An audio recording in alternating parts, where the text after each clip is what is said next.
Na manhã do terceiro dia do Festival Audiovisual de Comunicurtas UAPB, no Museu de Arte Popular da Paraíba, houve debates com os realizadores dos curtas exibidos na noite anterior. O momento foi mediado pelo jornalista e curador das mostras, Hamilton Pinheiro. Os cineastas falaram sobre as inspirações, desafios e processos criativos na produção dos filmes, que abordaram temas como identidade, memória e cidadania.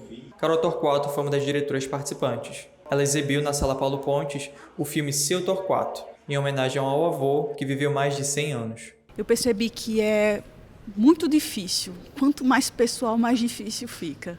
Porque você se apega a certas histórias, você se apega a certos momentos, a certos discursos que você não quer abrir mão deles e que muitas vezes não tem o efeito para você. O efeito que é para você é diferente do que tem nas pessoas. Fora isso, assim, a própria proximidade com a história, com o personagem, com o que aconteceu, que meu avô veio falecer enquanto eu fazia o filme. Mas, fora isso, assim, também parte de um lugar de familiaridade é muito fácil. Ele flui. É até contraditório, né? Porque eu disse que é difícil pela pessoalidade, mas, ao mesmo tempo, você tem conhecimento de causa. Você sabe o que você está falando. Então, tem uma certa facilidade nisso, de você saber o que perguntar, de você saber como filmar, de você saber como agir. Depois dos debates, foi feita uma conversa sobre o curta Zezita, Artes e Nuvens, que conta a história da atriz paraibana Zezita Matos, uma das mais importantes e premiadas do cinema brasileiro. O filme fala sobre a carreira de Zezita desde os teatros amadores na Paraíba até as novelas na Rede Globo, passando pelos seus papéis mais marcantes no cinema nacional. O filme é uma homenagem a Zezita Matos e a contribuição que ela teve para a produção de cinema brasileiro.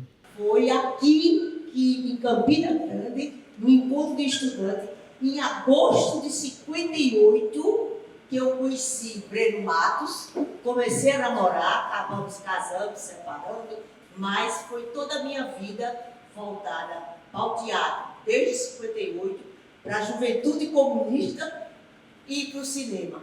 Quer dizer, foi aqui em Campina Grande que eu dei um giro de 180 graus em tudo que eu acreditava até então e passei a fazer tudo sobre cinema e teatro em agosto de 58. Então, para mim, é um prazer muito grande.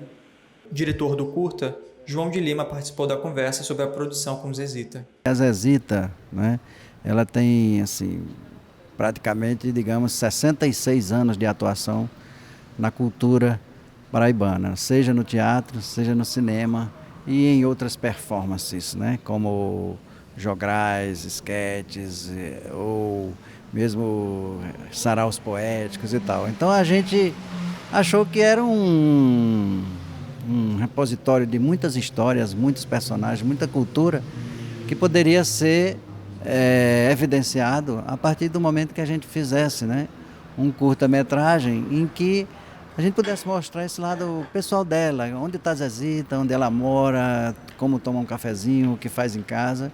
E aí veio essa ideia, sim, de fazer essa pequena, digamos assim, uma espécie de flash, né, da trajetória da vida dela, particularmente num momento difícil, que foi o pós-pandemia, tanto que em algumas cenas ela ainda aparece de máscara, com muito cuidado ainda, né? E no final do ano passado nós fizemos o lançamento na Fundação Casas e América e foi uma aceitação muito boa, né? Claro, é um filme de homenagem, né? Então eu e o Everaldo Vasconcelos, que já tínhamos um projeto grande, né, de fazer uma cinebiografia dela, mas aí, como era uma coisa de produção limitada, a gente fez praticamente uma cena da vida dela, né, que é essa cotidianidade, aplicando a metodologia do cinema direto, quer dizer, que é um cinema de relacionamento, né? O crítico de cinema Romero Azevedo também marcou presença no Comunicurtas. Ele ressaltou a importância do Festival Audiovisual Comunicurtas e sobre a situação atual do cinema brasileiro. O Comunicurtas é fundamental, né? Isso aí é uma coisa que eu aplaudo sempre de pé, porque é um espaço de debate, né? Um fórum permanente anual que traz cineastas, traz filmes, traz críticos, traz pesquisadores. E isso para Campina Grande, para Paraíba, para o Nordeste, para o Brasil, é fundamental. O Brasil viveu ultimamente, né, um certo deserto, né, na área da cultura, um certo silêncio ensurdecedor. E o Comunicurtas manteve, não é, essa janela aberta para o debate, para a discussão, para a reunião de pessoas em torno do cinema. E isso é importantíssimo, para mim é fundamental. O Brasil está produzindo muito bem, mas não está exibindo. Eu digo até que o Brasil, quiçá, é o maior produtor de filmes inéditos do mundo. Você faz o filme, faz um pequeno lançamento que vai à família do realizador, a família dos atores, os amigos, passa num festival, tem muitos festivais, e depois o filme morre, vai para dentro da lata de novo. Então eu acho fundamental, como tinha antigamente, não é, leis de obrigatoriedade de reserva de espaço de tela, cota de tela, para o cinema nacional, senão nós vamos perder, já estamos perdendo. Né? Vai no shopping agora, veja quantos filmes brasileiros estão passando lá. Agora, por outro lado também, os filmes precisam dialogar com o público. Não adianta ter só a lei, porque já existiram essas leis no passado. Acontece que os filmes que eram colocados não dialogavam com a plateia, e a plateia não é obrigada a assistir filme brasileiro.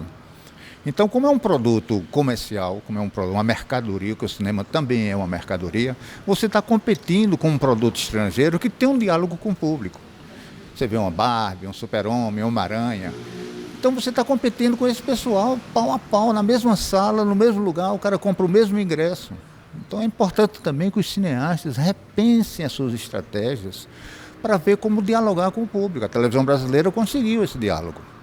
Isso aí é um ponto que a gente tem que acreditar a televisão. A televisão, através das telenovelas, conseguiu um diálogo estrondoso com o público. O fato da televisão ter esse sucesso, claro, hoje está perdendo um pouco por causa da internet, mas eu estou falando dos últimos 50 anos, foi porque não era de graça. Não, a televisão tinha sucesso porque era de graça. Não era o fato de ser de graça, é porque era de graça e tinha qualidade, tinha diálogo com o público. Então o cinema brasileiro precisa também repensar a necessidade de dialogar com o público. Não basta só ter a lei obrigando a passar o filme. É preciso que esse filme seja de agrado do espectador. Senão vai ter a lei, o filme vai passar, uma plateia vazia, que ninguém vai pagar o ingresso para ver um filme que não interessa.